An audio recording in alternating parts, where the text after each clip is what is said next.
So thus far we've talked sort of conceptually about this idea of flux, and we sort of imagined that we had, say, a river, and we're interested in calculating what the flux is through, say, some gill net in the river.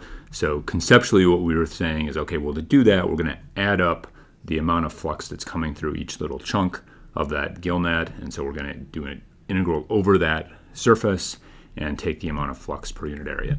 In this video, what I want to do is get a little bit more specific about how we think about that, and particularly how we think about that when we consider the fact that, in fact, this river, or any given situation where you've got stuff flowing, it's not always the case that everything is flowing in the same direction, and it's certainly not the case that everything is flowing directly through a given chunk of the gill net. So we're going to have to think a little bit about vectors in order to define this, and in particular what we're going to see is the flux density. Really, we need to talk about something that's more of a vector quantity than just a scalar quantity in order to do this. Okay? So to get at that, let's first start by just doing a sort of thought experiment. Okay? So I'm going to think about having this river, right? There's some, and I'm just going to imagine, for starters, that the flow in the river is uniform and just to the right. And now I'm going to imagine that I stick into this river a window frame, right? So let me actually try drawing this in 3 dimensions. So I've got a river that is,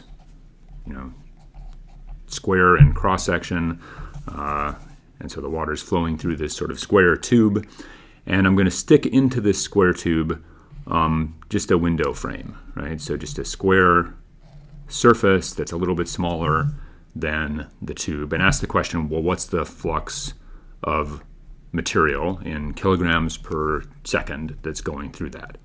Well, if this thing has an area of A, right, and assuming that there's some constant density of rho kilograms per meter cubed in this river, right, which is, of course, on the order of 10 to the 3 since it's water, 10 to the 6 since it's water, and assuming that the river is all moving at a constant velocity v, and v is going to the right, if I look at that, well, it sure seems like the total flux is simply going to be the density times the speed times the area, right? And that's very consistent with what we were doing in the one-dimensional case, right? You can sort of see that the bigger I make the window, the more stuff I'm going to get through, the faster the water's flowing, the more stuff is going to come through, and of course, the more dense it is, the more mass per unit time I'm going to get coming through. And if I check my units here, I've got mass per unit volume times area, so mass per length times length per second, so it's mass per second that's passing through that window.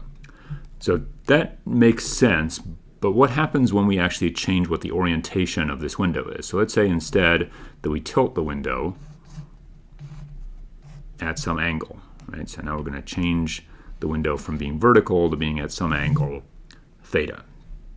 Well, if you think about that, pretty clearly I'm going to have less stuff going through the window. And in fact, when theta goes to pi over 2, right, when the window is actually flat, there's no stuff going through, right? So it seems pretty clear there ought to be some relationship with what theta is, and in particular, I would imagine that it seems like it ought to be something like cosine of theta, right? When theta is 0, that is when the surface is perpendicular to the flow, then I'm cool, I get everything through it. When theta is pi over 2, I get nothing through it.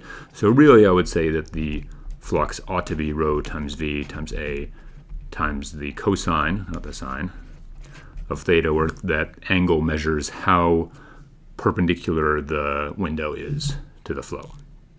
And so the reason we need to do that is that there's an orientation both to the surface and there's also an orientation to the flow, right? The velocity is a vector and the surface has some orientation. And so we need to take into account how those two orientations compare with each other. Now, in order to do that, what we typically do is actually define areas with respect to not only how big they are, but also what their orientations are. And in particular, what we're going to do is use a vector that describes what the orientation of the area is. So typically when we talk about, you often see this notation, dA vector. dA vector means a differential area, but it's a differential area that has an orientation, which you could also write as n hat times dA, where n hat is a unit vector that's perpendicular to the surface. Right? So if I think about this particular case, if this were the area n hat would be pointing in that direction for this case, and n hat would be pointing in that direction for this window frame that's sort of tilted down.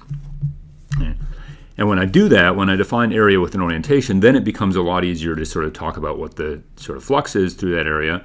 Right? This could be rewritten as the flux is equal to rho times the velocity dot n hat times the area, right? Because this dot product is going to pick up the cosine. In other words, it's going to tell me how much the velocity is parallel to the orientation of the